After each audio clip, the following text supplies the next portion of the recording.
I must say, in my 21 years of being in the Senate of Virginia, which I've always considered to be an enormous privilege, I cannot think of a lower, more un-Virginian-like moment than what we have just witnessed. And I say that for a couple of reasons.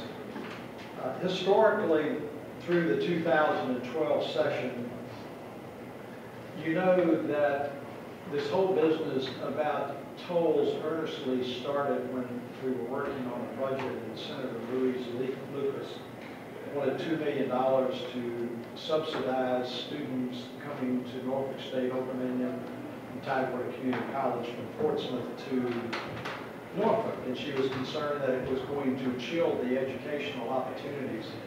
In a very short period of time, after we put about $1 billion in the education budget, this whole concept of transportation took on a life of its own.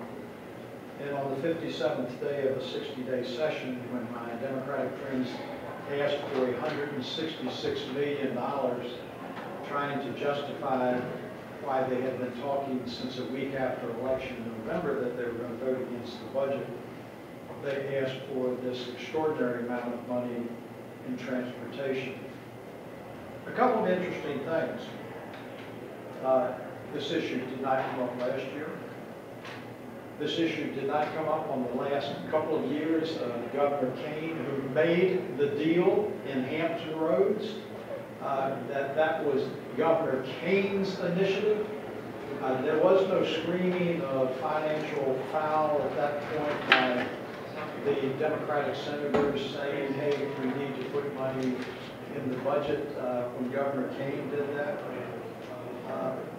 And it didn't come up in a timely manner during the 2012 session until we went from $1 million in appropriations to help the college students out, and some of you heard this before, to $70 million when it appeared in front of the Senate Finance Committee, to $100 million by the time that it hit the floor of the Senate.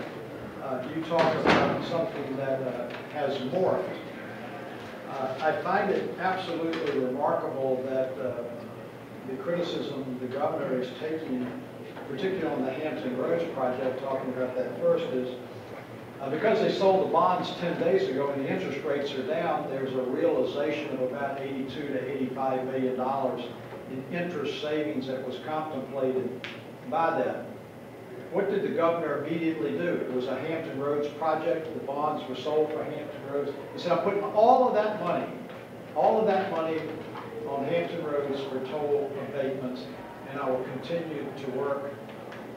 And then those Hampton Roads Democratic senators have the absolute unmitigated audacity to turn around and vote against the conference committee report because it's not enough.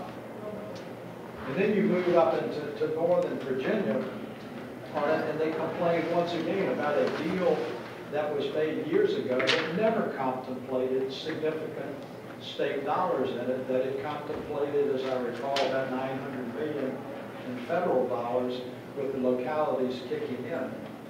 It makes great press for the people back home, but to hear the demagoguery about we're a commonwealth and the Northern Virginia is paying more and not getting enough, and we want more money at the best, is disingenuous. I said to my colleague, the junior senator from Norfolk, I don't believe what you said. And Julian, you might pay attention to this. I don't believe what you said, that you were talking about this being an ideology, a philosophy issue. Your parents live on the eastern shore of Virginia. I represented them for 10 years. You represent them.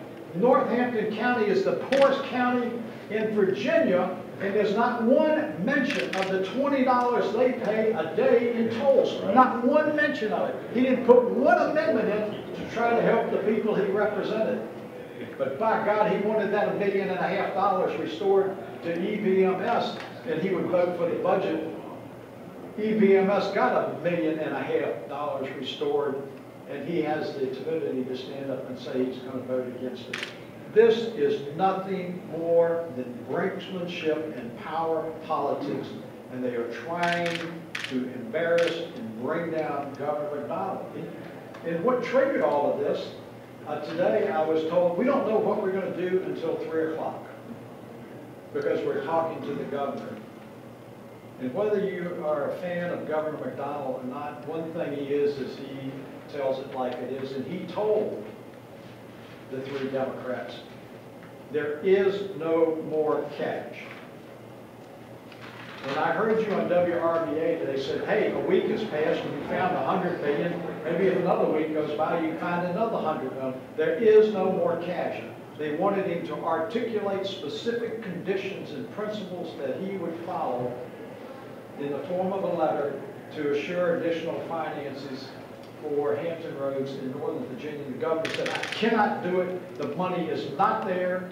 You guys are circumventing and bastardizing the Commonwealth Transportation Board, and you're embarking on a policy that is going to, in long term, be destructive to Virginia's transportation network.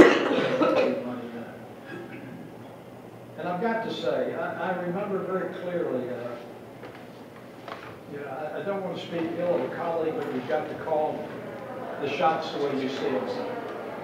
I think every member of the Senate was moved on the day that Senator Coleman stood up and made his statesmanship comments about the divide that went down between the aisles and the Democrats and the Republicans, and how he hoped it wasn't widening, and we needed to come together. We needed to be a common Virginia, a Commonwealth, not the Commonwealth of Northern Virginia, which is the most affluent area, and forget the poor people down on the Eastern Shore who are the poorest, but we need to be a Commonwealth.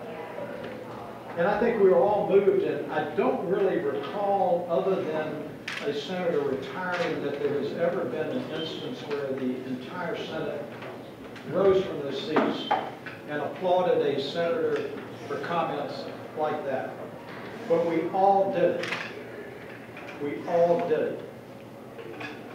And I've got to tell you, I came down here today with the full expectation that there were going to be 22 votes for that budget. 22 votes. And that Senator Coleman would be one of them, because he had said he signed the conference committee report. We went over it with him in great detail. He signed the conference committee report, and he indicated in the media and elsewhere that he was going to support it. And he's a wonderful man. But let me tell you, when you are 85 years old and a statesman in Virginia, and Dick Sasselaw decides that he's going to give you some serious kidney punches over and over and over again, that perhaps you cannot resist that. And I just marvel that our Democratic friends think that this is a moment of pride. This is a moment of shame for Virginia. A moment of shame. And I guarantee you that there are people on Wall Street who are going to be looking at this, where we just got a great report yesterday on VRS and now we don't have a budget. The ramifications of this are going to be significant. And here we are spending $40,000 a day in taxpayers' money, dragging people from all over Virginia who are trying to get back to work, whether they're lawyers, or whether they're insurance people, or shipyard people, or whether they're waiting to have a baby. What? Or whether you're Harry Blevins. No, seriously. My Democrat friends know this. Whether you're Harry Blevins, who came down here with his wife in the hospital, needing him, and Harry came here with the expectation that that budget was going to pass, and he would not have come but for that thought.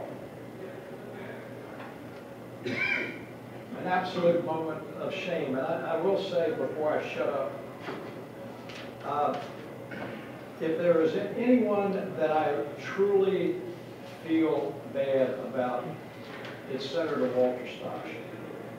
I've got to tell you, in the years that I have been in the Senate, Walter Stosh did the most magnificent management job of structuring a budget and managing throughout Congress. He was dispassionate, he was focused, Rarely did he participate himself in the negotiations on the budget conference. He delegated, he managed, and he monitored. And Walter, I've got to say, I feel like I've let you down, and I am embarrassed, for my Democratic friends who work side by side with you, with Janet Howe working on public safety and judges, and Sasslaw interjecting himself into the discussions on transportation when he was in the budget conference, and Chuck Colvin, who worked on K through 12 and higher education with me. Walter, I feel terrible for you. I have enormous respect, and I hope that you know all of us that are reasonable Virginians have enormous pride and remain supportive of you. Please do not be discouraged.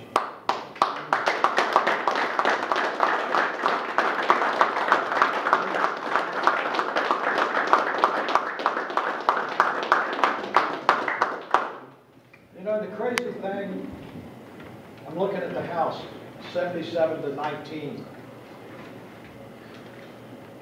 Some of those Democrats must not have shared that same philosophical, ideological bond that draws the Democrats together, because they voted for these very same budgets.